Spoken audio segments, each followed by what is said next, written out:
I'd like to welcome you to our last lecture, Lecture 20, which is on Chapter 16 of the endocrine system.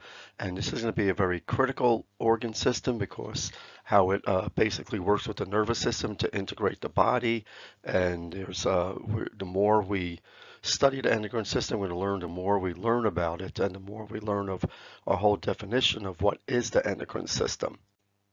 So when we look at the endocrine system, by definition, it acts with the nervous system to coordinate and integrate the activity of body cells. And so literally we're looking at here as a system that works at the cellular level to help tissues and organ systems do their job to maintain homeostasis internally and also with the environment. And we're going to see that the endocrine system is very critical in coordinating reproduction, and that means everything from our development from a fetus all the way to eventually our reproductive success and our aging. It's important in body growth, and that means basically our increase in size, and also development, which means a progression of our cells basically through maturity, and how we adapt our body to habits and environmental factors. It's important for the maintenance of the electrolytes, water, and nutrient balance of the blood. So we're looking at here how this interacts with pancreas and digestive system and urinary tract. And it's also very critical for regulating cellular metabolism. Much of our metabolic rate is based on the endocrine system and also, believe it or not, on mitochondria. And of course, this is associated with the mobilization of body defenses. And that means its interaction with the nervous system and also its interaction with the endocrine system in making sure that we are responsive to disease and responsive to environmental signals that can affect our health. So we're going to see that the endocrine system is going to be basically composed of two components. One component is going to be the actual endocrine system itself, which you see here in the picture. And this is going to be basically specific glands that we identify as really kind of like individual organs in a way because of their complexity. I mean, they classify as an organism because they're made of an organ is made of multiple tissues. So we can see here the pineal gland, which is in your brain, which we're going to see is involved a lot in what we call our daily rhythms, and particularly our body's perception of sunlight. The hypothalamus, we're going to see, is a very big connecting area that directly regulates the nervous system through the endocrine system, and the nervous system also works through the brain to help to regulate the endocrine system. This is a back and forth system. We have the pituitary gland, which is sometimes called the master gland, and it produces what we call sometimes stimulating hormones or releaser hormones that work and command and coordinate other endocrine tissues. And then when we look down towards your cervical area, we have your thyroid and parathyroid glands, okay, which work together in the maintenance of calcium, but also we're going to see are involved in metabolic rate too, particularly the thyroid. And then there's a thymus, which is associated with the maturation of the immune system. And this structure is still kind of a mystery, but we know it's much more active while the body is learning, okay, our environment and learning what is us and not us. So we find that this is very much more active in children than it is in adults. And then we have the adrenal glands, okay, which sit upon the kidneys, okay, and these are another gland that interacts directly with the nervous system, and one of the hormones, adrenaline or epinephrine, overlap with some of the function of the nervous system. But we're going to see that they're heavily responsible for fight or flight and other factors, including salt balance in the body and water balance. And then there's the pancreas, which sits next to the invisible stomach. Okay, the stomach that's missing there, it's kind of hidden by it when you see it in anatomical specimens.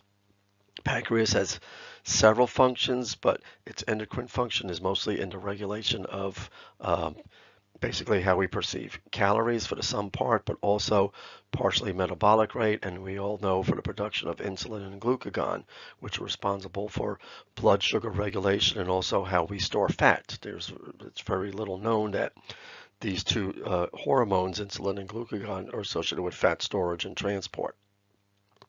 And then we get further down, and this is where we kind of separate somewhat in gender. You'll find out later that we both basically share a lot of the common features. It's just that they modify a little, basically due to instructions through our genetics and from the pituitary gland.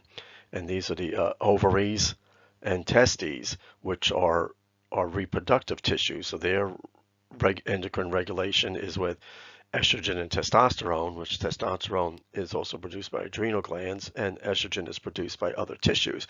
But these are the primary tissues for our sex hormones and also for the induction of meiosis, for the production of sperm and egg. Now, something that you see in more and more in books, and at one time was kind of a big debate among endocrinology people, is a whole idea of what's called a diffuse endocrine structures. And that means these are structures that are not quite organs, but they're pockets of tissues that act like endocrine organs and produce very important hormones that at one time were overlooked. So don't memorize these, but you can see that there are spots of them on the heart, on the lungs, associated with the thymus, okay, associated with pockets within the digestive system, and even accessory to other structures. So, and even fat cells, we now know, particularly in the studies of obesity and diabetes, okay, produce hormone type materials. And I don't like saying the term hormone. We usually use the term signals, because now we're finding out what we thought we defined as a hormone is not a hormone. And sometimes it's also a neurotransmitter, sometimes it's just a blood gas, and sometimes it's something like ATP acts like a hormone in the body. So this is a large component of your endocrine system. And this involves how usually materials, secretions are put into the blood. That's basically what separates the endocrine system from other cell communication, is that the hormones they produce are put into the blood and either travel very short distances within an organ or incredible distances. That means basically from the brain throughout the body.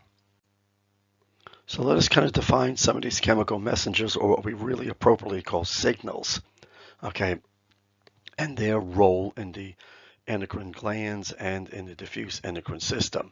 So we have this technical term called a hormone. And what a hormone is technically is defined as is a long distance chemical signal. That means one that travels through the blood, or we call it a lymph fluid. That means fluids found in the lymphatic system, which is associated with the immune system. And these chemicals, even though they travel throughout the body, they only interact with cells that have receptors for them, for those particular hormones. And these cells that have receptors are called target cells. And we're finding more and more that many cells have the capability of producing targets for different types of hormones when they need. And these target cells, or target receptors, basically, can be increased or decreased depending on what the job of that cell is or how much hormone signal is there. Then we have what we call autocrine messages. Autocrine means to stimulate yourself, basically. And these are chemicals that exert an effect on the same cell. Now, why do you want to do that? It's just part of feedback. It's just a feedback system that cells are doing something, trying to encourage themselves to do it, and continuously until that function is not needed anymore. Part of these are involved in the digestive process until eventually they're shut down by endocrine signals, by what's called enzyme feedback, or by the nervous system, particularly the autonomic nervous system. Autocrine signals we see can go bad in the case of cancer, where cancer cells actually encourage themselves to replicate and proliferate. That means spread throughout the body. And then there are what are called paracrine secretions. These are very local secretions that actually pass through tissue fluids from one cell to another, but they act like hormones in a way that they're local messengers and have local targets that are specifically designed to interact, with a particular cell group. You find these a lot in the diffuse endocrine system, and particularly the more common ones you learn about are in the heart and also in the digestive system the most.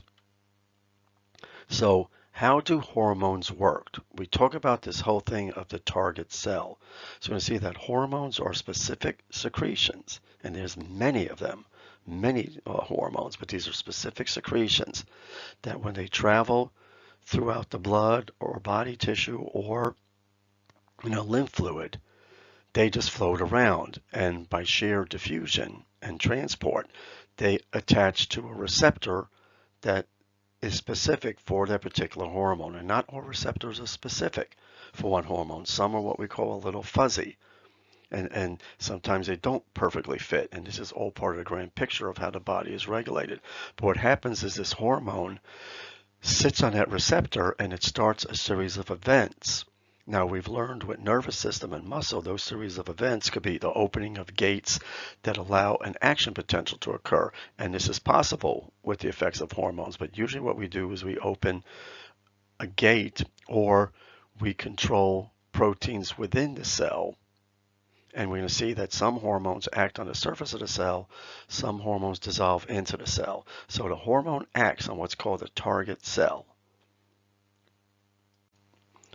So now let us briefly, which is kind of like a joke in a way, but briefly look at the chemistry of hormones.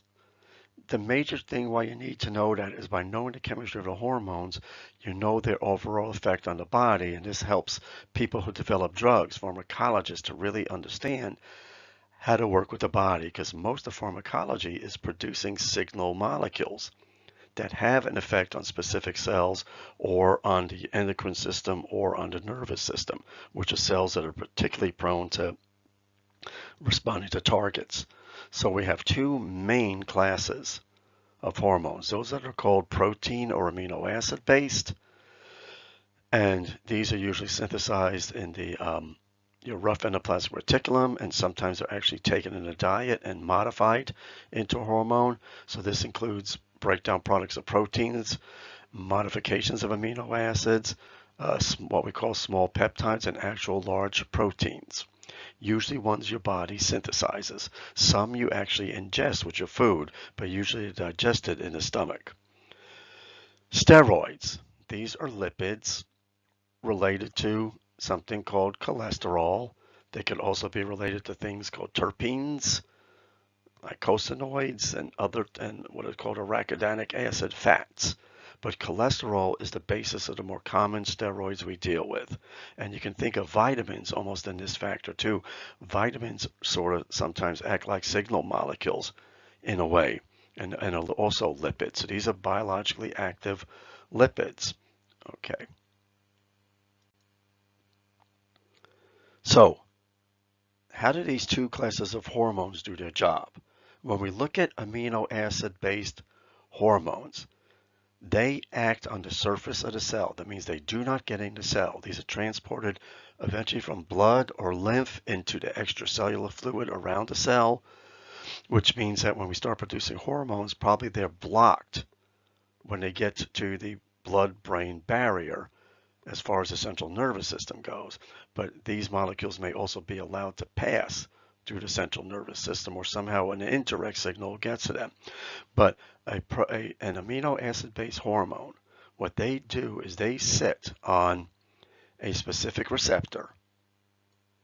And what that receptor does is it binds either tightly or loosely and does one very specific job. It basically activates what's called a G protein. Okay, the G protein then works with another receptor or another protein, depends on how these work. And that other receptor or other protein, depending on the nature of these hormones, then could either do something to the cell membrane to make that cell do a specific job, or it could modify metabolic processes within the cells. Usually they're associated with enzymes called phosphokinases, and these are enzymes that control almost every regulatory pathway in your body, to how much your body uses calories, metabolic rate, all this type of stuff. So with what we call the surface receptors or membrane protein receptors, what we get is this usually indirect response of a receptor signals something called a G protein to do various types of jobs that modify cell function, usually temporarily. Sometimes it adapts a cell after a while, but usually in order for that response to continue, you have to have a continuous supply of hormone. Okay, so when we look at this process again, this is just one particular process, just to show you specifically how it works. There's this thing called kinase, and look at that. This is a very complex thing that involves a molecule called GTP, which is related to ATP. GTP in itself is a signal, and also something called cyclic AMP helps to regulate this. It helps to say basically whether this reaction occurred. So this is an incredible reaction with a lot of feedback. And I'm not going to make you memorize how it occurs. Just know that there's a lot of players in here. And this is why sometimes errors occur when we look at the function of particularly these protein-based or surface hormones. So now let us look at the steroid or lipid hormones. So what they do is they have trouble dissolving in fluids because they're fats, and they would end up forming clumps or not being able to be transported well in the body fluids. So what happens when these are secreted, they attach basically to carrier proteins, which are not shown here. They're attached to carriers in the blood or in the fluids and body fluids. And if these carriers are not there, it makes that steroid hormone basically ineffective. So these what we call these steroid transport proteins have to be there, or else you could be producing a hormone and it literally has no effect or very little effect because it can't transport well in the blood. And unfortunately, that is left out of this picture. So what's happening is this steroid hormone attached to what's called a carrier of some type. Okay, diffuses to a cell, and then what happens now is the carrier protein releases, the steroid hormone enters the cell because literally it can just dissolve through or diffuse through the cell membrane, particularly the lipid portion of the cell membrane. And then what happens is it binds to what's called an internal receptor. And these internal receptors are just like your carrier proteins, except they're on the inside of the cell. So here's this receptor protein complex. And what happens by now the hormone attaching to this receptor, it causes a series of events that now carry the hormone to the nucleus and literally right on the DNA where there's a binding site on the DNA. Now, this is where the mystery comes in, is when one hormone can have different effects on different cells, which means there's probably different types of receptor proteins, and sometimes one cell may have more than one type, which makes things a little complicated. So this very specific, what we call internal receptor, is what really does the job once the hormone attaches to it. The hormone almost acts like an activator at this point. Now, these are very dangerous hormones in a way because they can have a very long-term effect on the body and can also modify the DNA once they do their job. So they can have very long-term effects on the body. For example, I mean, you don't want puberty to be a temporary thing. Puberty being induced during the development and the direction of puberty is controlled by testosterone and estrogen. So again, these do direct gene activation of one or more genes and can have long-term effects on the body. That means once this hormone does its job, it could be a permanent or long-term effect on the body. So when we look at target cell activation, that means how well does a hormone do its job? This is going to depend on the blood levels of the hormone. And you hear about, you hear this on the media and you read about it all the time about, take hormone supplement, blah, blah, blah, because your T levels are low, your this is low. And a lot of it, I think, is all BS. But in many people, they do have issues with too high or too low hormone levels. And this and this has significant impact on the regulation of the body. The relative number of receptors. That means, are the receptors on the target cells there in the right number depending on the condition? And also a factor is the ability of the hormone to bind to that receptor, because receptors can vary in their shape and mutations could occur that affect the binding. That means the hormone may not have its full effect. And sometimes if a hormone has too much affinity, that means too much ability to stick, that's what affinity means, is that it can cause a prolonged response of that hormone. So what hormone actions can do, and the way a cell can regulate its response to hormones, it can do something called upregulation and downregulation. With upregulation, what you try to do is make the cell more sensitive to hormones in the blood by increasing the number of receptors. And sometimes this is upregulation occurs when you have a normal level of hormones that goes below normal. The cell is like, whoa, I don't see these things anymore, and it sends out more receptors to try to collect them. In downregulation, the cell uptakes. That means it takes down, it removes target cell receptors, and this makes the cell less responsive to to a hormone. This occurs sometimes when there's too much of a hormone or a signal, and the cell is like inundating with it, and it decreases the number of receptors to get that response to normal. Now, when we talk about hormones in the blood, you want hormones to be able to get to where they're going. You need them to be able to find the target cells, and also you want them to, after a while, be broken down so that they're not constantly present in the system. So hormones travel either freely or bound. When they're free, that means they're just floating around as a hormone. When they're bound, that means they're either attached to a carrier protein because they're a lipid, or they're attached to a specific carrier that takes them to a unique location or puts them into another area. So, and we've discussed this before about, particularly the difference between steroid hormones and protein hormones. Okay, and reiterating the concentration of hormones is very important when they get transported, because a certain concentration has to be controlled by the rate of release, but also by the speed of what we call inactivation. So some people release a lot of hormones, some are not good at breaking down hormones, some are too good. We'll see in a minute. So how are hormones removed by the body? So once they have the effect, they're not there. We have blood enzymes that break them down. This is true for drugs, people. When you take medications, they are removed the same way as hormones because you don't want them sitting around in the body. So we have these degrading enzymes that digest literally the hormone. Kidneys could remove them, and also the liver could break them down and remove them. And these breakdown products can end up typically in the urine, sometimes in the digestive system, which would be more unusual, and sometimes they just disintegrate to safe molecules that just end up, as either in sweat or other body fluids.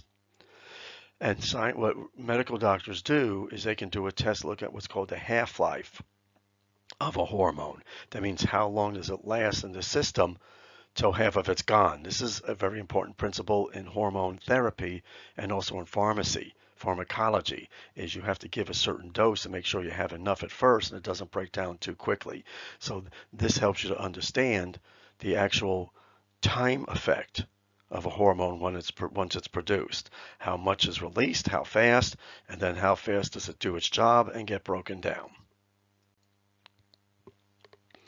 So kind of like to summarize this, and don't try to memorize this chart, but understand we have these major endocrine glands I mentioned in the introduction, and they each produce major secretions and sometimes minor secretions, and secretions are also produced by the diffuse system, and these play a major role in regulating many aspects of the body. So just look at a chart, understand where these glands are and what major hormones they produce.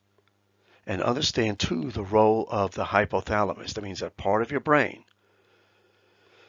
Okay, literally sitting right on top of the midbrain, okay, that controls and is controlled by, okay, the nervous system, but also it controls the pituitary, which the pituitary then in a region called the adeno or neural hypophysis, that means the anterior or posterior pituitary, coordinates other endocrine organs. So this is amazing when we look at the level of control and that the endocrine system does have a central control in one of the more what we call primitive parts of the brain. So that's it for the endocrine system. You'll be hearing bits and pieces of this as you look at cardiac function, circulatory and general circulatory system function, respiratory system, and digestive system, and of course reproductive tract.